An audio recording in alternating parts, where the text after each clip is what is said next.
کیا امام اور مقتدی کی الگ نیت ہو سکتی ہے، یعنی امام کی اثر اور مقتدی کی زور؟ جی اس سے بھی بڑی چیز ہو سکتی ہے کہ امام نفل پڑھ رہا ہے اور آپ فرض پڑھیں، امام فرض پڑھ رہا ہے آپ نفل پڑھیں، یہ بھی ہو سکتا ہے۔ اس کے ثبوت میں وہ بخاری مسلم کی حدیث ہے،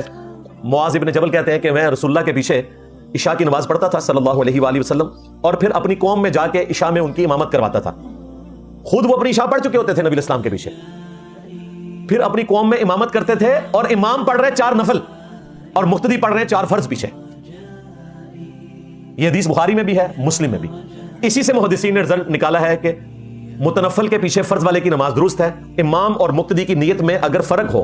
یعنی امام پڑھ رہے نفل،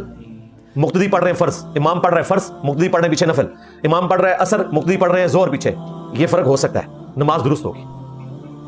رمضان مبارک میں آپ لیٹ ہو جاتے ہیں، تراویح کی جماعت ہو رہی ہے، آپ عشاء کے 4 فرض پیچھے نیت کر لیں، جب امام 2 کے بعد سلام پھیرے آپ 2 پورے کریں، آپ کو جماعت کا ثواب بھی مل جائے گا، آپ کے عشاء کے 4 فرض ہو جائیں گے، تو یہ بالکل درست ہے۔ اور یہ صرف ہمارے سب کانٹیننٹ کا مسئلہ ہے، اور یہ صرف فقہ حنفی کا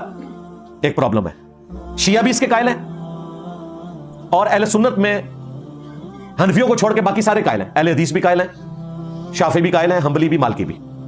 عرب ملکوں میں آپ کو یہ نظر آئے گا کہ لوگ، بلکہ وہاں تو جب سلام پھرتا ہے نا، جن لوگوں کی جماعت رہ گئی ہوتی ہے نا، جو اپنی نماز پوری کر رہے ہوتے ہیں، جو لیٹ آتا ہے نا، وہ اس کے کندھے پہ ہاتھ رکھ کے اس کے پیچھے نیت کر لیتا ہے۔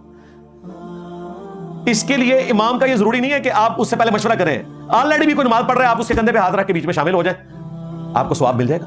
جماعت کا۔ عرب ملکوں میں یہ عام ہوتا ہے کیونکہ وہاں لوگوں کو ان باتوں کا پتہ ہے، یہاں پہ چونکہ ایک خاص کلٹ تھا فقہ حنفی کا، اور وہ تکلیف ہمیں کاٹنی پڑ رہی ہے۔